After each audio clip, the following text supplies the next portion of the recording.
कश्यप जी, सूरत, गुजरात से। राधे राधे। राधा वल्लभ श्री हरिवंश महाराज जी।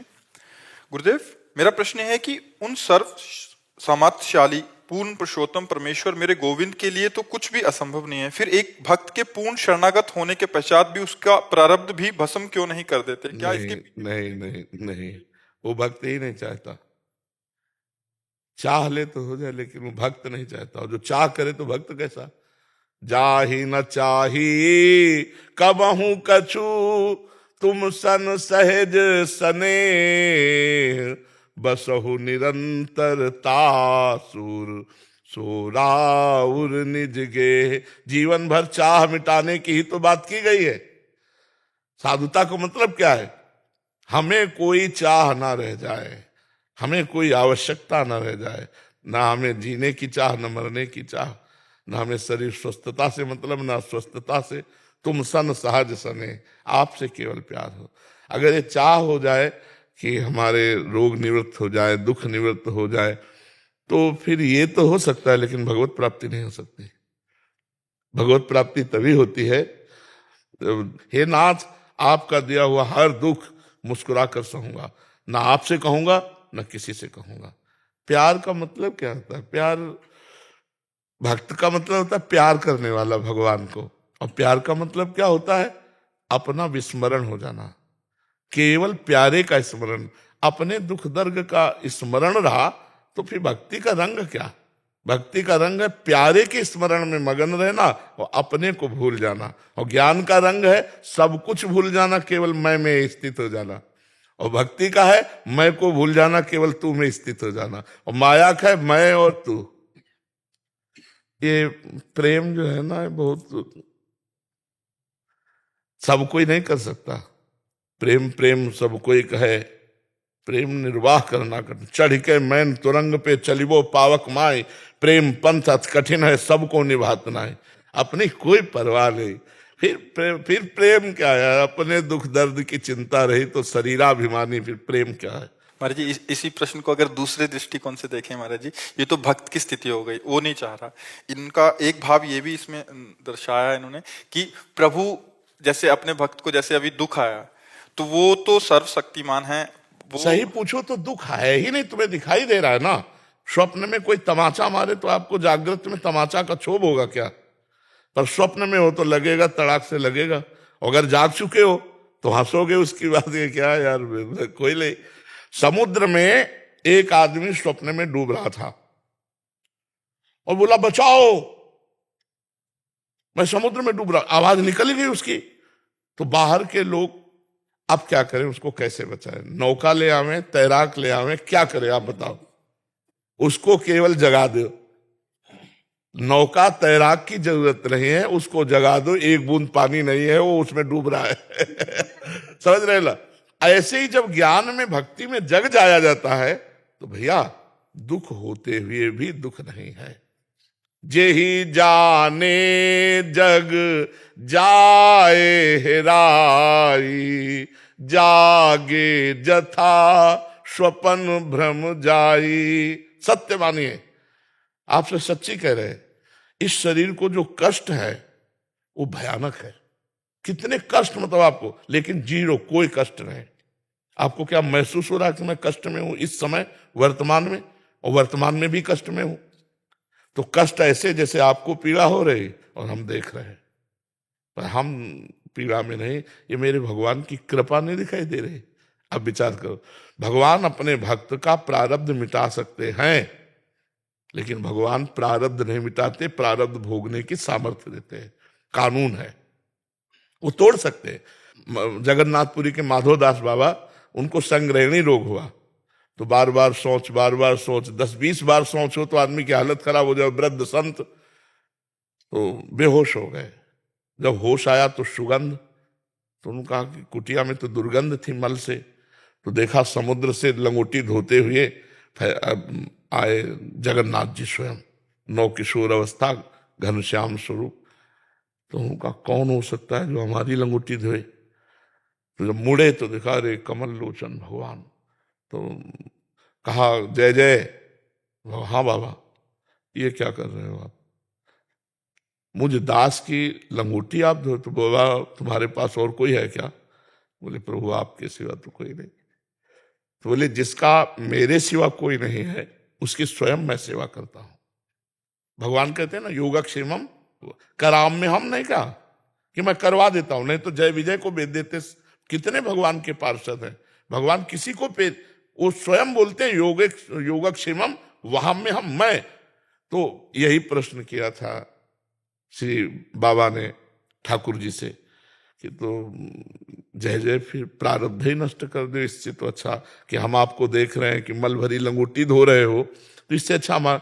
बोले बाबा अगर अभी प्रारब्ध हम मिटा देंगे तो फिर अगला जन्म हो जाएगा, इसलिए तुमको हम साथ ले चलना चाहते हैं, तो तुम प्रारब्ध भोग लो, मैं लंगोटी धो रहा हूं तुम्हारी। तो सच्ची मानिए आप, ये सब कष्ट हैं, पर इतना प्यार, इतना दुलार, इतना आनंद वो दिए हैं कि उसी आनंद के बल से ऐसी बुरी स्थिति में भी ये सब हो रहा है।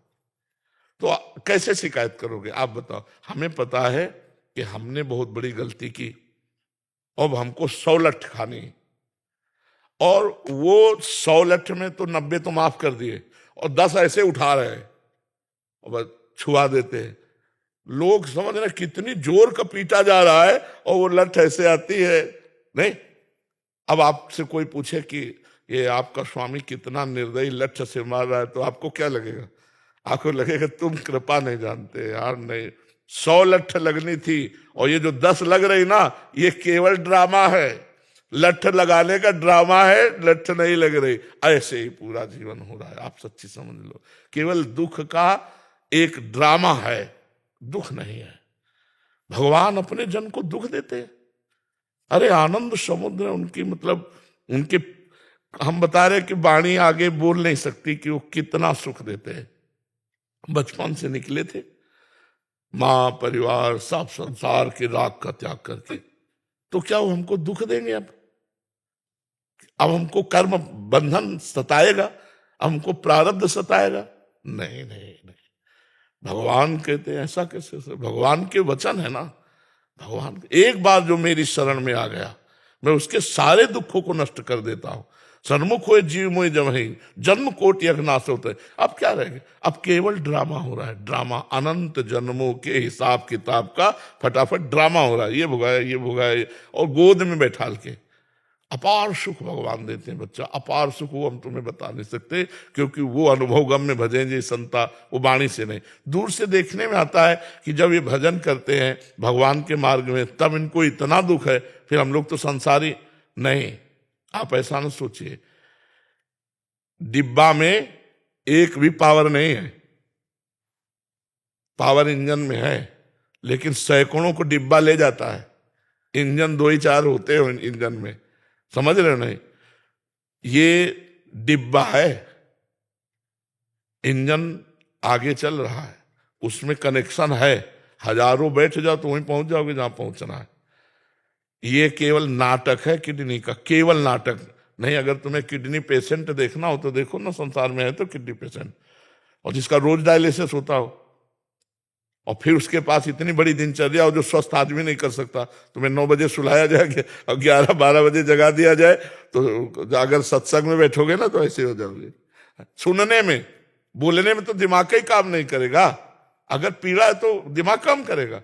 बिल्कुल पीड़ा नहीं, और कोई अंग नहीं बकाया जो पीड़ा युक्त ना हो, कोई अंग नहीं।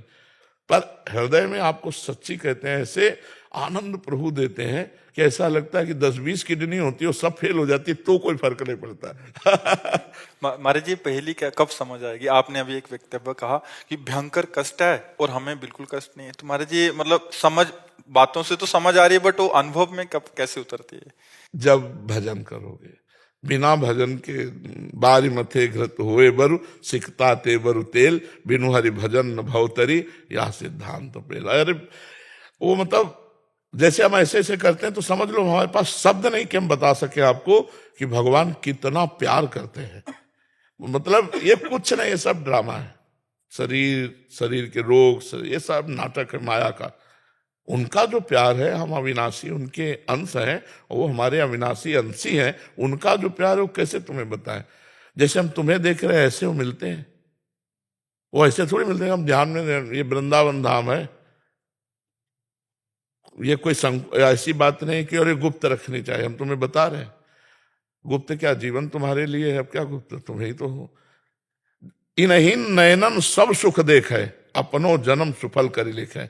3 नेत्र होते हैं, एक है प्राकृतिक नेत्र जो माया रचित दृश्य देख सकते हैं, और इनके अंदर जो है एक है मानस नेत्र जिसे हृदय नेत्र कहते हैं, उनसे प्रेमी जन देखते हैं इन्हीं नेत्रों में आके।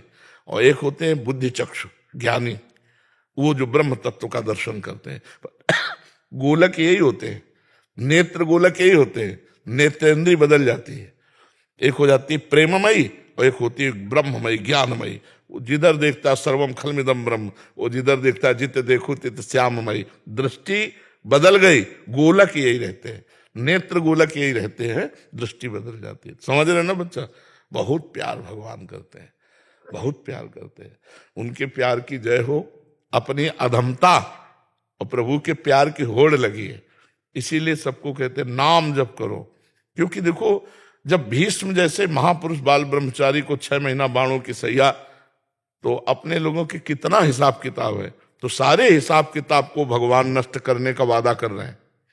सर्वधर्मान परित्यज्य मामेकम शरणम व्रज, तो अहम त्वाम सर्व पापेभ्यो मोक्षयिष्यामि मा शुचा। एकदम फिट अब जा रहे हैं, अपने प्रभु के पास जा रहे हैं, एकदम क्लियर, न संचित कर्म रह गया, न क्रियमाण और न प्रारब्ध, और भगवान की प्राप्ति। कितना बढ़िया हो गया, थोड़ा थोड़ा थोड़ा करके फटाफट सब भुगवा दिया। आप देखो बड़े महापुरुषों को देखो, रामकृष्ण परमहंस जी के कैंसर हो, भाई जी हनुमान प्रसाद पोद्दार जी के उदर में कैंसर, स्वामी राम सुखदास जी के शीश पर कैंसर हुआ था ब्रह्मरंध्र के पास। तो कई बड़े बड़े महापुरुष, तो ये महापुरुषों को क्या हुआ? नहीं नहीं, खत्म। अनंत जन्मों का प्रारब्ध भस्म। प्रारब्ध बहुत प्रबल होता है, उसे भोगना ही होता है, भोग के ही काटने में सफलता है। अगर उसको मिटाने में सफल हो गए तुम, तो फिर असफल हो जाओगे भगवत प्राप्ति में। इसीलिए कोई भी संत प्रारब्ध नहीं मिटाता। बड़े बड़े संत प्रारब्ध को भोग लेते हैं। 108 गोपाल शास्त्र नाम का रोज पाठ और 3 परिक्रमा गिरिराज जी की, और उनको लकवा मार गए। अब न परिक्रमा और न पाठ, क्योंकि बोलने में ही परेशान। तो उड़िया बाबा हरि बाबा गए और जाकर कहा, बाबा तुम संकल्प कर लो तो भारत का लकवा मिट जाए, फिर आप अपने शरीर को लिए क्यों पड़े हो? आपके पास इतनी सामग्री है कि संकल्प करो, अभी ठीक हो जाओ। 108 गोपाल शास्त्र नाम का पाठ रोज, कितनी बड़ी बात है। और 3 परिक्रमा गिरिराज जी की, और लकवा मार गया। तब उन्होंने मुस्कुरा के कहा, बाबा परीक्षा ले रहे हो क्या? ब्रह्मास्त्र का प्रयोग मच्छर मारने के लिए नहीं किया जाता। ब्रह्मास्त्र का प्रयोग मच्छर मारने के लिए नहीं किया। तो शरीर के प्रारब्ध को भोग लिया, लेकिन वो अपने भजन को उस शरीर प्रारब्ध नष्ट के लिए नहीं दिया। इसलिए चतुर वही रामय भजे थे चतुर। जब उस कोटि का भजन होगा ना, तो आप इस प्रश्न का उत्तर अपने आप समझ जाओगे।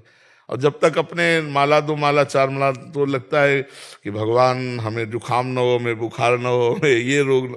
अरे नहीं, प्रेम में सही ये शरीर के राग की बात, तभी हम कहते हैं यहाँ सब प्रेम थोड़ी करते हैं, यहाँ तो सब प्रेम का दुरुपयोग करते हैं। हम आपसे प्रेम करते हैं, हमारे मन की बात मानो, ये प्रेम है।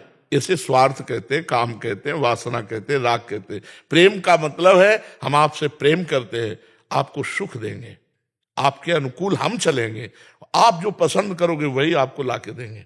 प्रेम का मतलब प्यारे को सुख पहुंचाना। प्यारे से सुख लेना थोड़ी होता है। जो ही प्यारो करे सोई मोहि भावे। तो फिर प्रश्न कैसे रह जाता है कि भगवान प्रारब्ध मिटा दें? नहीं नहीं नहीं, खूब अच्छा है, खूब आनंद है। जो स्वस्थ शरीर भगवान से विमुख है वो सोचनीय है, और अस्वस्थ शरीर हो, मन भगवान में हो, बदनी, क्या उसमें फर्क पड़ता है? मन ही तो सुख दुख का भोगता होता है। और वो सावई मना कृष्ण पदार विंदे हो, वो प्रियालाल के चरणों में आनंद भोग रहा है, फिर क्या मतलब है? तो मन को प्रभु में लगाओ, खूब नाम जप करो, प्रारब्ध क्रियमाण संचित तीनों उनके चरणों में समर्पित कर दो, तो प्रारब्ध के भोगने की सामर्थ्य दे देंगे, क्रियमाण को निष्फल कर देंगे और संचित को भस्म कर देंगे। जीवन आनंदमय हो जाएगा। विरज कृष्णदास जी, राधे राधे।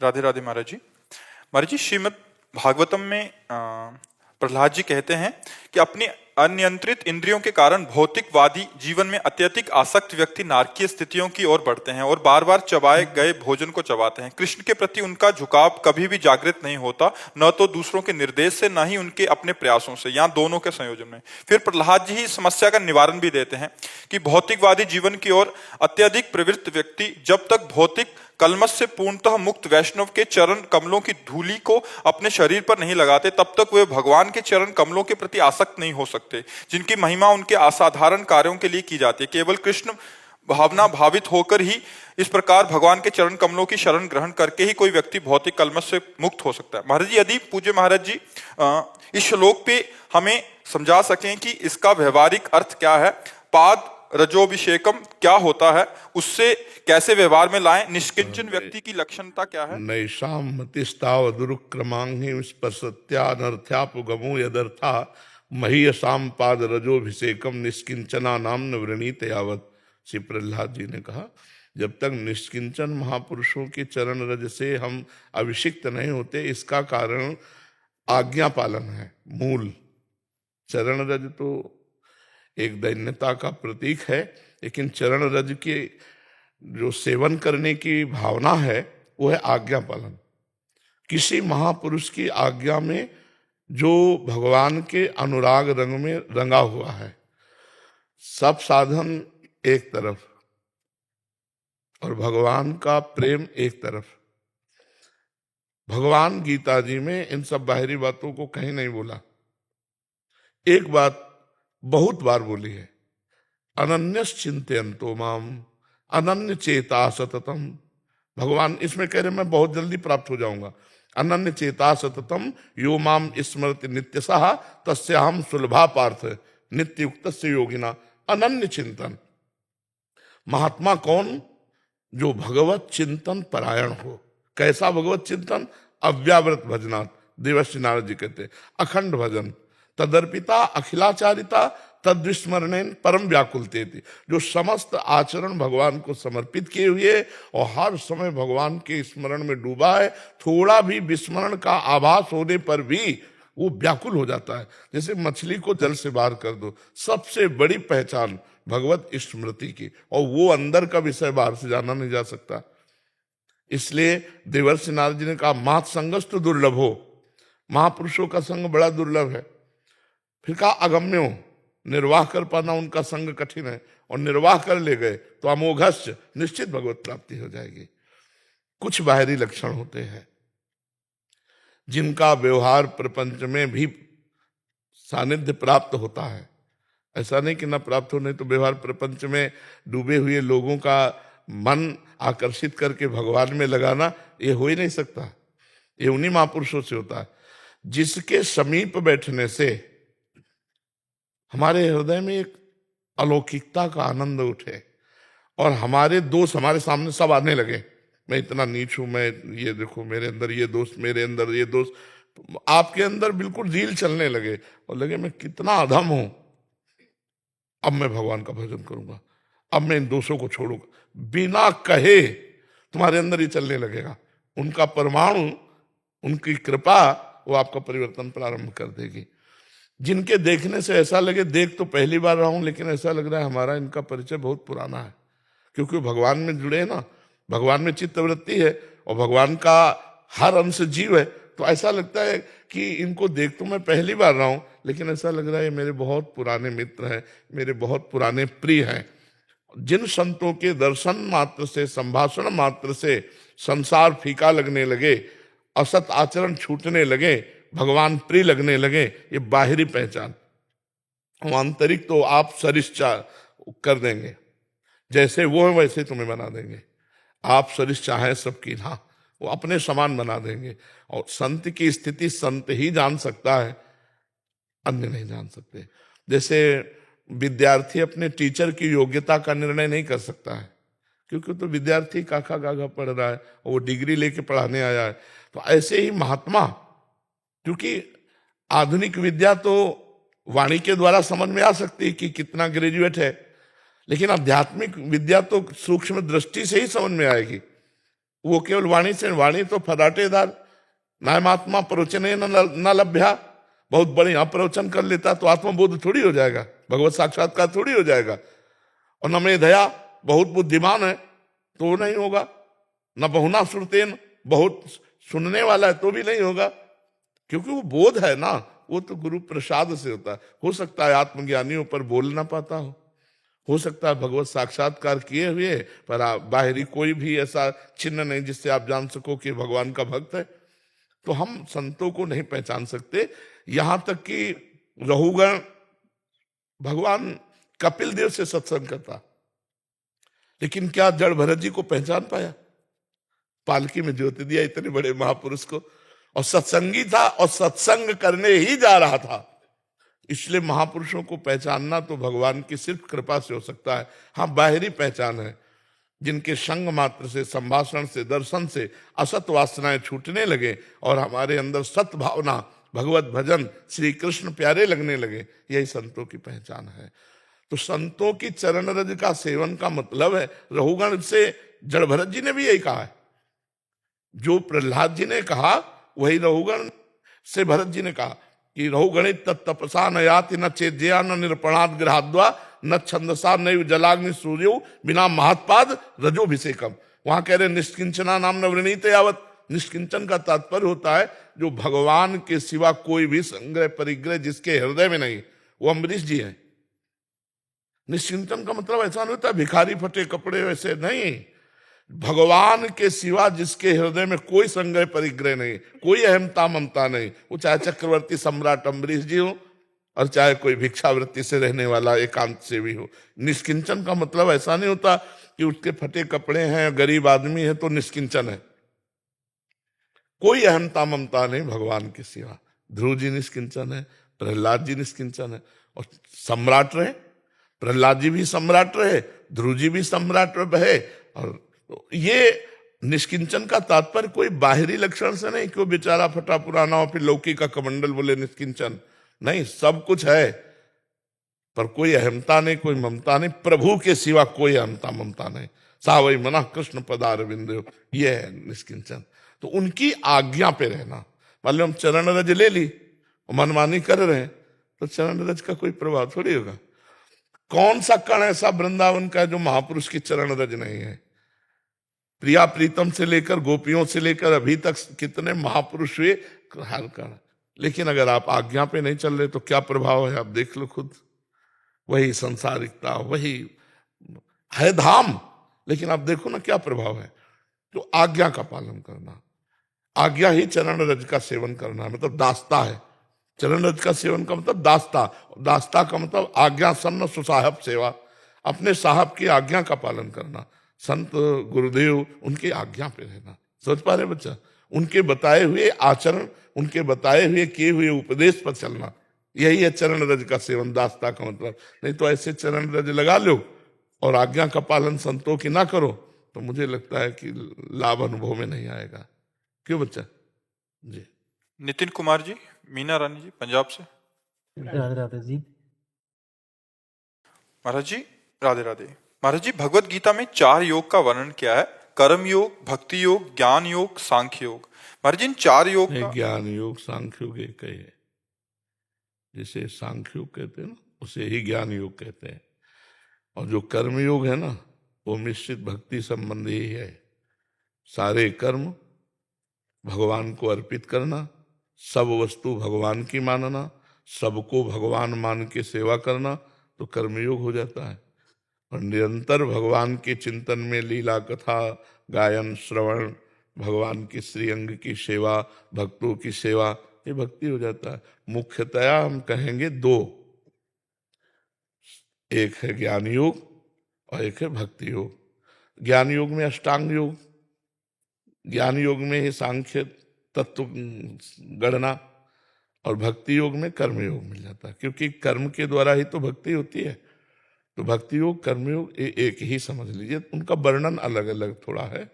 भक्ति योग में मैं भगवान का हूँ, सब कुछ भगवान की वस्तु है, निरंतर भगवान का चिंतन करना और भगवान के लीला गुणों का गायन करना और सब कर्म भगवान को समर्पित कर देना।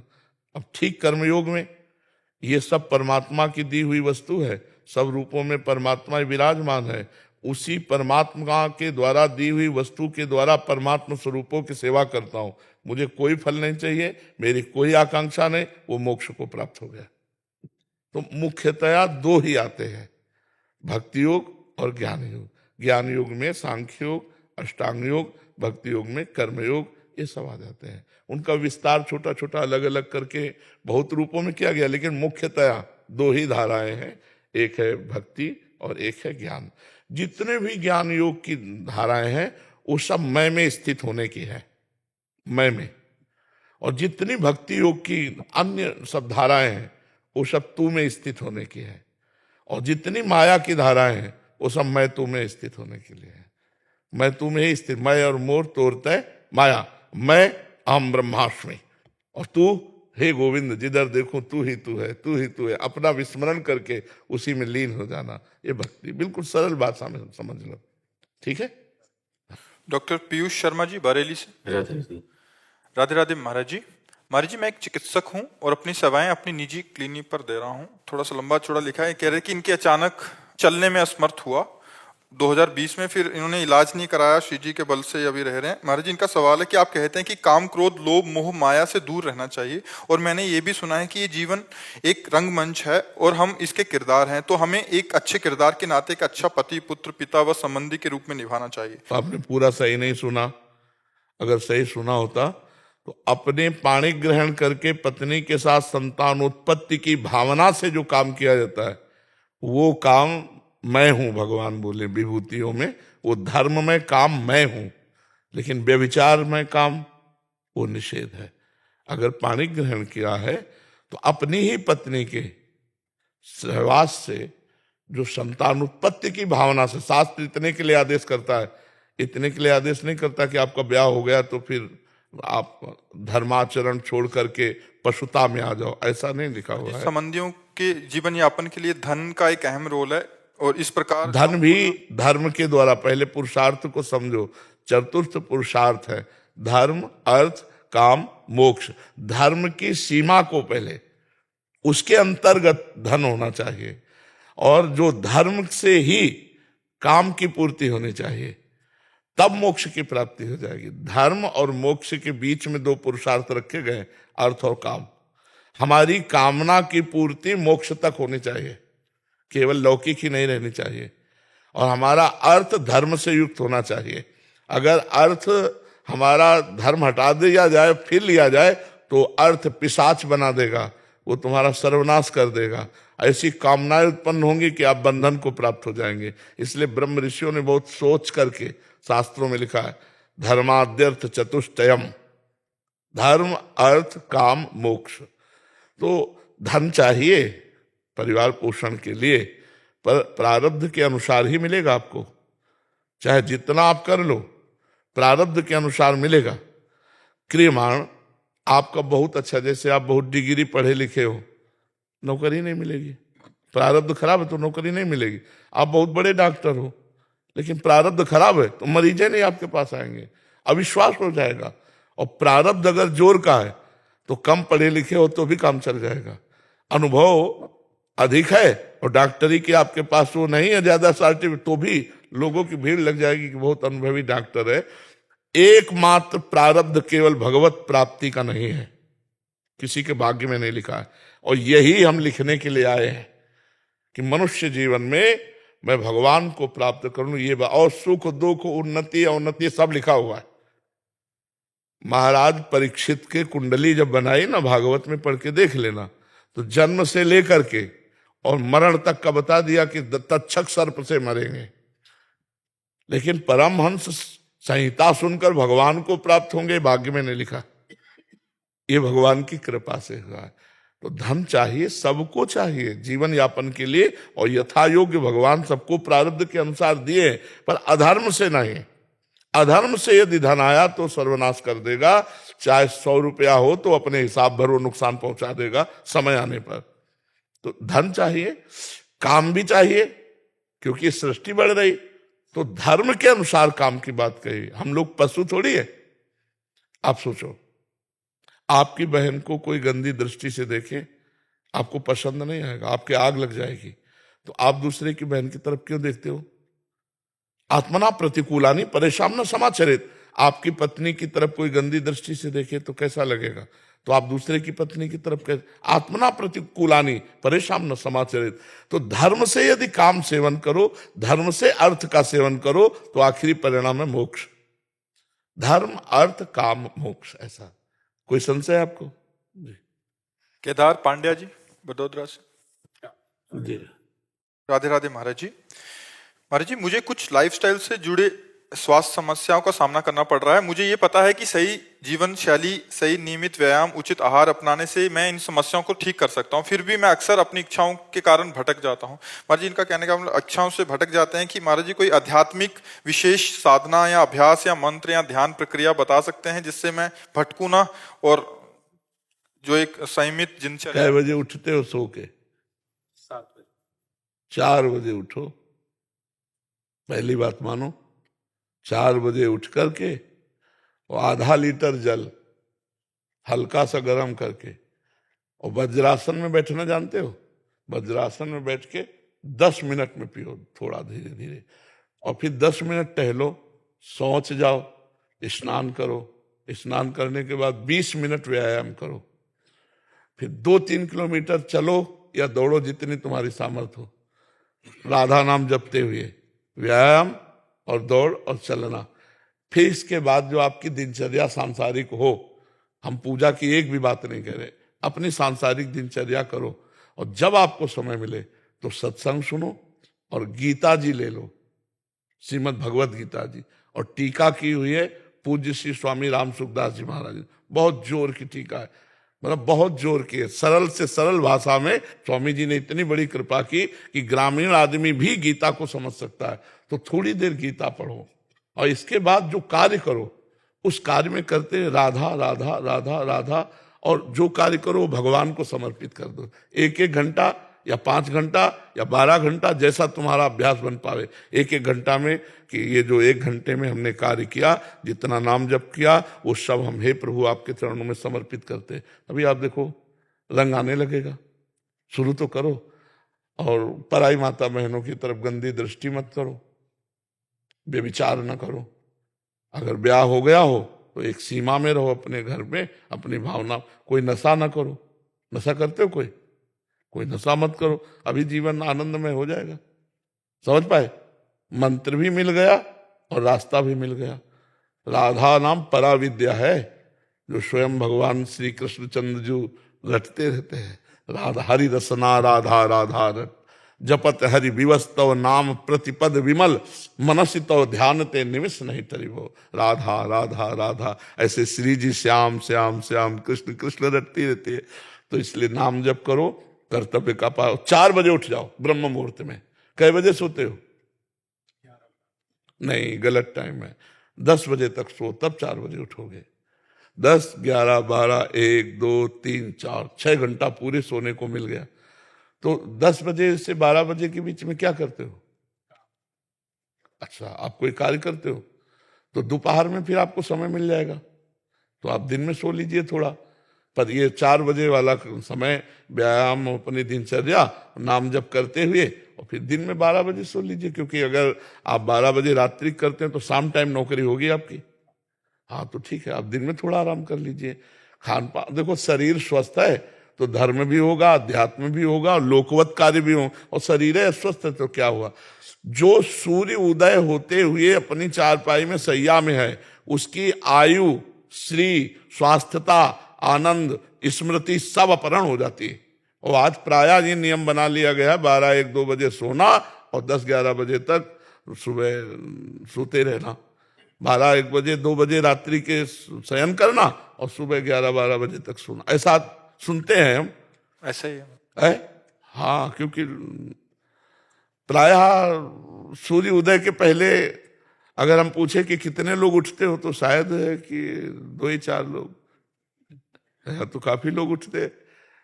अच्छा, एक आए महाराज जी, वो कह रहे कि मैं 4 बजे उठने लग गया। आसपास वाले कहने लगे क्या हो गया तेरे को, क्या हो गया तेरे को।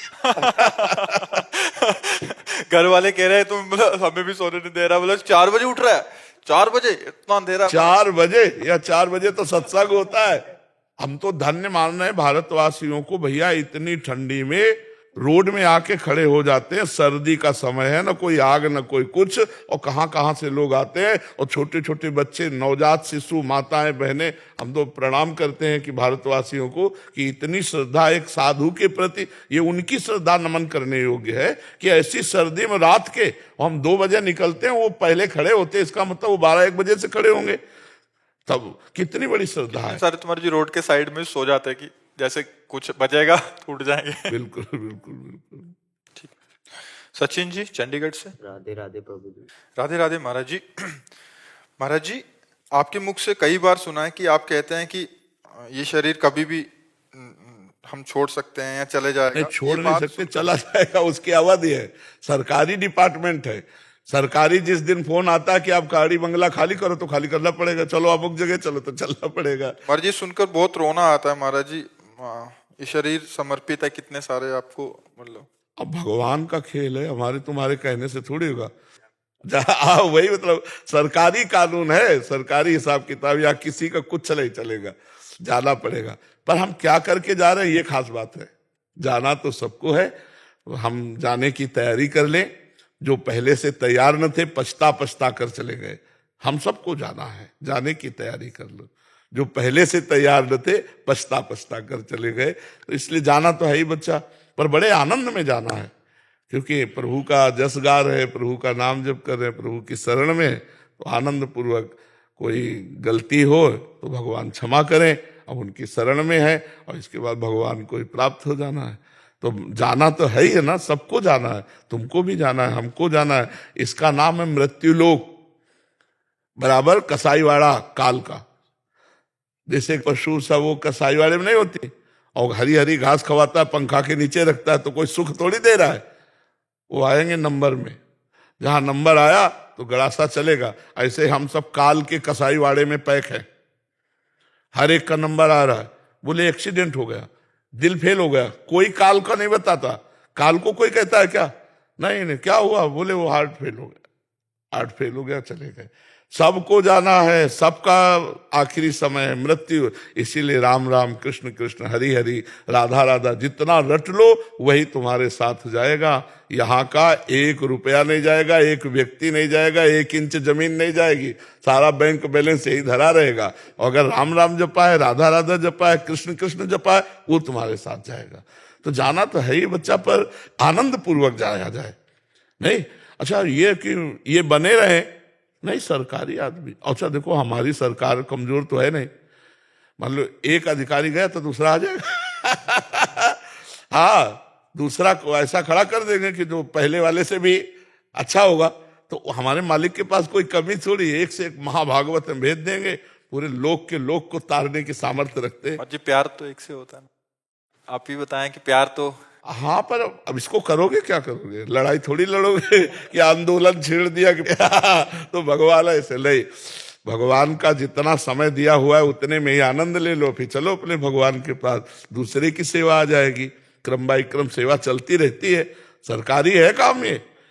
गुरु तो कर सके जी, गुरु भगवान जो रहे थोड़ा बहुत ऐसे है, गुरु भगवान तो कर सके, पर रख नहीं सकते वो भी शरीर, थोड़ी बहुत हेल्प तो कर सके ऊपर। सही पूछो तो उन्हीं के चलाए चल रहे हैं, उन्हीं के चलाए, नहीं तो मरा हुआ शरीर कैसे चल सकता है शरीर? वो चल तो रहा है गुरु कृपा से ही। और वो गुरु कृपा, भगवान की कृपा, संतों की कृपा, आप सबकी कृपा तभी तक काम करेगी जब तक वो तिथि नहीं आ रही। और जहां वो तिथि आई चटपट हिसाब हो जाएगा, क्योंकि यहाँ का नियम है, यहाँ का कानून है। भगवान भी नियत समय पर अंतर ध्यान हो गए। नहीं, जो मान लो द्वापर में भगवान तो फिर 125 वर्ष आखिरी आयु तो भगवान अंतर ध्यान हो गए। राम जी भी जब समय आया तो लेकर के परिकर को सरयू जी में अंतर ध्यान हो गए। इसका नाम मृत्यु लोक है, यहाँ जाना पड़ेगा। बड़े बड़े महापुरुष चले गए, नहीं तो हमें लगता है कि हम लोगों को आनंदित होना चाहिए जाने की बात सुन के। पर आनंदित वही होगा जो भगवान से जुड़ा है। और पत्नी पुत्र परिवार घर में आ सकती है तो उसको लगेगा मरना आनंदित है। अरे यार ये सब छूट जाएगा। बहुत बार छोड़ चुके हो, तुम्हें अभ्यास है पर ध्यान नहीं है, बहुत बार छोड़ चुके हो, इसीलिए नाम जप करो। बाबा जी, आपके कहने का मतलब ये है जैसे आप जितने मर्जी अमीर हो, आपको जो पैसे हैं वो ऊपर कभी कोई लेके नहीं जा सकता भगवान के। नहीं। एक बार सिकंदर बादशाह था, तो वो भारत पर विजय प्राप्त करके जा रहा था। बड़े आनंद घोष से नगाड़े बजाए जा रहे थे, तो एक संत जो है वो नाचने लगे सामने जाके। तो सिकंदर ने कहा, दे इसको कुछ। तो उनका, नहीं, मैं तुम्हें दूंगा, थोड़ी हमसे बात सुनो, आप तो बादशाह हो, बड़े वीर हो। तो खुश हुआ, एक सुई निकाली और धागा निकाला। बोले, हम गरीब बाबा जी हैं, यहां हमारे कपड़े फट जाते हैं तो सिल लेते हैं, तो परलोक में सुना है कि वहां सुई धागा नहीं मिलेगा, तो आप बड़े वीर हो, ये सुई धागा ले चलना और परलोक में हमें दे देना। बोले, परलोक में कहीं कुछ जाता है? बोले, यही बात तुमको समझा रहे हैं कि हजारों की गर्दनें उतारते हो, अपने को वीर समझते हो, दूसरों को कष्ट देते हो, और ले यहां से तुम एक सुई धागा भी नहीं जाओगे। अब होश आ गया। सिकंदर उसी समय शांत हो गया और कहा, जब सिकंदर मरे तो हाथ बाहर निकाल देना कि इतना मेहनत करके कमाने वाला, युद्ध करके कमाने वाला सिकंदर खाली हाथ जा रहा है, कुछ नहीं ले जाएगा। ये बात है, समझ पा रहे हो? क्या रटोगे? कृष्णा कृष्णा रटती हूँ। कृष्णा कृष्णा रटती है। कृष्ण कृष्ण रटो, ठीक है, यही जाएगा साथ, साथ ये जाएगा, इसे कोई नहीं चुरा सकता, ये नाम ही जाएगा साथ। योगेश कथुनिया जी। राधे राधे गुरु। राधे राधे महाराज जी। महाराज जी, आप लिख रहे हैं कि आपने 2 बार भारत को रजत पदक जिताया महाराज जी, ये पैरालंपिक में इनका। और महाराज जी, एक प्रश्न है इनका कि खेलों में भगवान अनुशासन, एकाग्रता और विनम्रता के सिद्धांत आध्यात्मिक पथ पर प्रगति करने में किस प्रकार सहायक हो सकते हैं? बच्चा, पहली बात तो खेल को भगवान की पूजा माननी होगी। जैसे हम अपनी पूजा में एकाग्र होते हैं ना, ऐसे आप खेल को भगवान, भारत आपके साथ जुड़ा है। अगर आप हारे तो भारत हारा, किसी भी खेल में हो, तो आप समझो कितना बड़ा आपको पूजा का कार्य मिला है, कितना बड़ा पूजा है, कितनी बड़ी सेवा है कि अगर आप जीते तो कितने भारतवासियों की छाती फूलती है। अगर आप जीत गए तो यहाँ पटाखे छुटाए जाते हैं अलग अलग में ना, जैसे क्रिकेट में जीत गए, उसमें जीत गए, हम देखते हैं हमारे पूरे भारतवासी ऐसे मानते हैं जैसे मेरा पुत्र हो, मेरा भाई हो, मेरा, और जीत गया तो ऐसे, मतलब पूरे भारतवासियों की प्रसन्नता आपसे जुड़ी हुई है। अगर आप खेल को पूजा मान करके और संयम के द्वारा, अभ्यास के द्वारा, हम क्या नहीं कर सकते अभ्यास से? अभ्यास में बहुत बड़ी ताकत है। आंख में पट्टी बांध के गोली मार दे, अभ्यास अगर है तो आंख में पट्टी बांध के वो सांस की, कान से सांस की आवाज सुनकर मार देगा, वो जरा सी खुरुक में मार देगा। और हम लोगों के आगे रख दो तो बिल्कुल काम नहीं आएगा, क्योंकि हमने कभी अभ्यास नहीं किया है, नहीं? तो आप जिस खेल में हो, उस खेल में रात दिन अभ्यास करके, और कोई भी अभ्यास पुष्ट करने के लिए एकाग्रता और संयम, ये 2 की आवश्यकता होती है। अपने लोग प्रायः जो फेल होते हैं उसका कारण होता है, जैसे कोई पद मिला, पदक मिला या जीत मिली, तो हम इतने उत्साहित हो जाते हैं कि हम अभ्यास छोड़ देते हैं और भोगों में रत हो जाते हैं, फिर वो नहीं रह जाता। जब हम विजय को प्राप्त हो तो हमें और ब्रेक मारनी चाहिए कि हमें इतनी विजय नहीं, हम इतनी खुशी नहीं, हम और आगे बढ़ेंगे। तो हम आगे बढ़ते चले जाएं, लेकिन हम लोगों में तो हम भारतवासियों में बहुत सहृदय है ना, जरूरत है उन क्रिकेट के जो जवान हैं उनको प्रोत्साहन देने के लिए और अभ्यास में दृढ़ करने के लिए। पर हमारे यहाँ थोड़ा सा भावुक देश है ना, तो जरा में अच्छा, वो क्या करते हैं, जो प्रवीणता में आगे बढ़ेंगे वो उत्साह को क्रॉस करना होगा। अल्प सुख का भोग त्याग करने वाला महान सुख को प्राप्त होता है। अब हम उतने में राजी हो जाते हैं, खान पीन और फिर पार्टी और सब इधर उधर, तो क्या होता है, हमारा अभ्यास धीमा हो जाता है और हम आगे फेल हो जाते हैं। अगर हम अपने अभ्यास को भगवान की पूजा माने, जैसे हम माला का अभ्यास करते हैं, ऐसे आप अपने खेल का अभ्यास कीजिए। और ये सोचना है कि हम समाज सेवी हैं। क्या एक साथ करोड़ों लोगों का दिल दुखी हो जाएगा आपसे, और एक साथ करोड़ों लोगों को सुख मिल जाएगा आपसे। कितनी बड़ी सेवा बन गई। बच्चे भारत के नाचने लगते हैं जब क्रिकेट जीत जाते, नहीं जीत जाते, तो हमें लगता है हम पूरा मनोयोग से एकाग्रता पूर्वक और नाम जप, और सुख में विजय में फूले ना और दुख में हम कमजोर ना हो। आज अगर हम कमजोर हो जाएंगे तो बात नहीं। आज अगर हम हार गए हैं तो हमारे अभ्यास की कमी रही। इन खेलों में आशीर्वाद की जरूरत नहीं होती। तो हमें लगता है थोड़ा भावना को रोक करके हमें अभ्यास में दृढ़ होना चाहिए। और ये तो बड़ा गर्व का विषय है कि हमारे किसी आचरण से पूरा भारत प्रसन्न हो जाए, पूरे भारत को सुख मिले। तो हम कह रहे किसी भी खेल में हो, सबको अग्रसर होना चाहिए, अभ्यास युक्त होना चाहिए। और अभ्यास तभी सफल होगा जब आप संयमी होंगे। व्यभिचारी कभी अभ्यास सफल नहीं कर सकता। जब ब्रह्मचर्य नहीं हो, पवित्रता नहीं है, एकाग्रता नहीं है, तो मानव पुण्य बल से तुम पर फिर आगे उन्नति प्राप्त नहीं कर सकते। और जो संयमी है, एकाग्र है, वो कहीं भी विजय को प्राप्त हो सकता है। इसलिए थोड़ा संयम रखो, कोई व्यसन मत करो, स्वास्थ्य वर्धक भोजन पाओ और अपने खेल के अभ्यास को नित्य करो। नित्य तो एक बहुत बड़ा अभ्यासी बन जाएगा, बहुत बड़ा अभ्यासी बन जाएगा। क्यों, कौन सा खेल खेलते हो? मैं डिस्कस थ्रो खेलता हूँ। हमारी एक प्लेट ऐसे करके मारने होती है और प्लेट जितनी दूर जाती है तो उसके मीटर गिने जाते हैं, जिसकी सबसे आगे गई होगी। मेरा वर्ल्ड रिकॉर्ड था 2022 में, मैंने बनाया था वर्ल्ड रिकॉर्ड। हाँ, भगवान की कृपा से बना था, साथ में ये भी बोलते जाओ। लेकिन मेरा मानना ये है कि मतलब मैं विश्वास बहुत ज्यादा करता हूँ भगवान पे। बचपन से पूजा पाठ करता हूँ। मेरी माता भी अभी भी ब्रह्म मुहूर्त में करती हुई आई है। तो हमेशा से मेरा यही था कि उस राह पे चलूं। लेकिन भगवान हमें एक शक्ति देता है कि हम एक राह पे चलते रहें। तो मुझे उससे शक्ति मिली तो मेडल आया। बिल्कुल, हाँ, यही अंदर भावना यही होनी चाहिए। हार्ड वर्क के साथ साथ एक वो शक्ति भी होती है। हमारा खिलाड़ियों का दिन होता है, क्योंकि उस दिन जिसका दिन अच्छा जाता है तो बहुत ही अच्छा जाता है। किसी का अच्छा भी जो मेहनत करके जाता है वो भी नहीं पाता। तो मैं तो इस चीज से नहीं बच्चा, यहाँ हम आपको रोकते हैं। हमारी मेहनत कभी व्यर्थ नहीं जा सकती। ये बात समझ लो कि मेहनत करना मतलब, हम खुद भक्त हैं, भगवान के मार्ग के हैं, तो हमें थोड़ी कह रहे हैं कि कृपा में सामर्थ्य नहीं, लेकिन अभ्यास में भी बच्चा सामर्थ्य है। मेहनत करोगे तो भगवान तुम्हें देख रहे हैं ना। तुम भगवान से ना कृपा मांगो, हम यही तुम्हें दिखाना चाहते हैं। उनको विदेशी वो मानते हैं क्या भगवान को? वो बोले क्या जय श्री राम जय श्री कृष्ण बोले क्या? उनका अभ्यास, वो अभ्यास में प्रवीणता दिखाते, खाते हैं पीते हैं, अभ्यास में प्रवीणता दिखाते हैं, विजय लेके चले जाते हैं। हम लोग थोड़ा समझें, इस आंतरिक भाव को समझें। हमारा यदि अभ्यास है तो भगवान चूकने नहीं देंगे, क्योंकि हमने पसीना चुआया अभ्यास में। अर्जुन को त्रिभुवन का सबसे बड़ा धनुर्धर घोषित किया द्रोणाचार्य जी ने।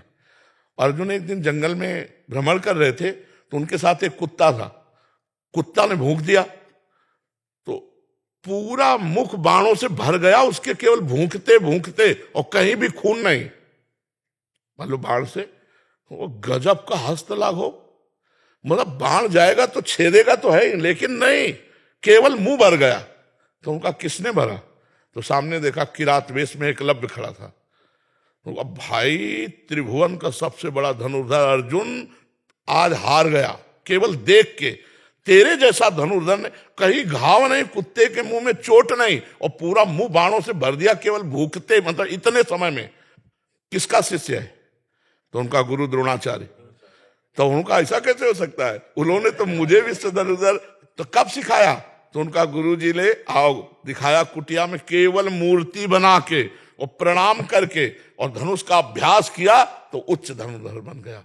तो हमें लगता है भगवान का आश्रय तो ले, पर हमारा प्रयत्न भी होना चाहिए। नहीं, अगर अब हमें पता ही है कि उसको मारना कैसे है, हमें पता है, तो क्या बैट अपने आप छक्का मार देगा क्या? आप विचार करो। हमने अभ्यास किया, अब हम कहते हैं किशोरी जी आपने देखा हमने अभ्यास किया है, अब हमें इतना बल दो कि चूक ना हो, तो वो बात बन जाएगी। हाँ, बहुत बढ़िया है, अच्छे बच्चे हो। नाम जप करते हो? हाँ, मैं पूरा करता हूँ और पूजा पाठ भी अच्छे से करता हूँ और मंत्र जब भी पूरे अच्छे से करता हूँ। हाँ ठीक है। व्यायाम करते हो? सब करता हूँ। हाँ ठीक, करते। पैरों से थोड़ा सा कमजोर हूँ लेकिन जान बहुत है। हाँ नहीं ठीक है। हम चाहते हैं कि हमारे भारत के नौजवान आगे बढ़ें, जो व्यसन और व्यभिचार से युक्त हो रहे हैं वो मुक्त हों। हमारी आकांक्षा है कि हमारे जो भारत के नौजवान हैं ना, ये थोड़ा बिगड़ते चले जा रहे हैं। व्यसन और व्यभिचार, ये दो भारी दोष चले आ रहे हैं। बढ़ते चले जा रहे हैं, छोटे छोटे बच्चों से लेकर जवान तक। तो ये तो बड़ा सौभाग्य का विषय है कि आप जैसे जवान किसी भी तरह से आगे बढ़े और हमारे भारत का नाम हो, हमारे भारत के जवान आगे बढ़े, हम तो ये चाहते हैं ना। तो इसलिए खूब अच्छे से चलो, हमें अच्छा लगा आपसे मिल करके। हाँ, बहुत सुंदर। लाओ। बहुत सुंदर। बस ये इच्छा है मेरी, जैसे मैं हर बार मम्मी पापा बहुत ज्यादा खुश हो जाते हैं, तो कई बार से सिल्वर आ रहा है 8 सालों से, तो मैं कभी भी इंजॉय नहीं करता इस मोमेंट को। हाँ, वही हम चाहते मेरा हैं। ये था कि मैं जब तक गोल्ड नहीं आएगा ना तब तक रुकना नहीं। हाँ, वही कह रहा हूँ कि अल्प सुखों का त्याग कर महान सुख की तरफ बढ़ता चला जाए, बढ़ते चले जाओ। बस अगले साल इधर अपने पहली बार इंडिया में वर्ल्ड चैंपियनशिप हो रही है, उस चीज के लिए आशीर्वाद दे दो। आप अभ्यासरत रहिए, ठीक है, आप अभ्यास। राधा राधा राधा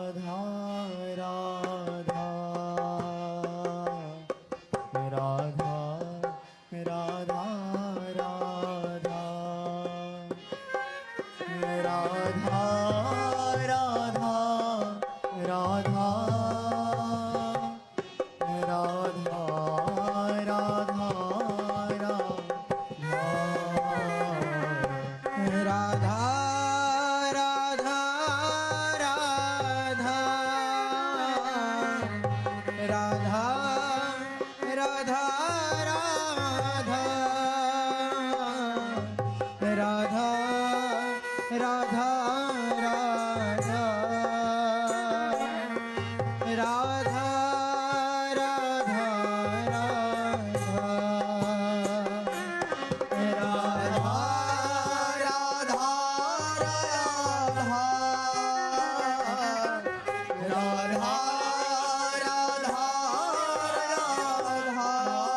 राधा राधा राधा राधा श्री राधा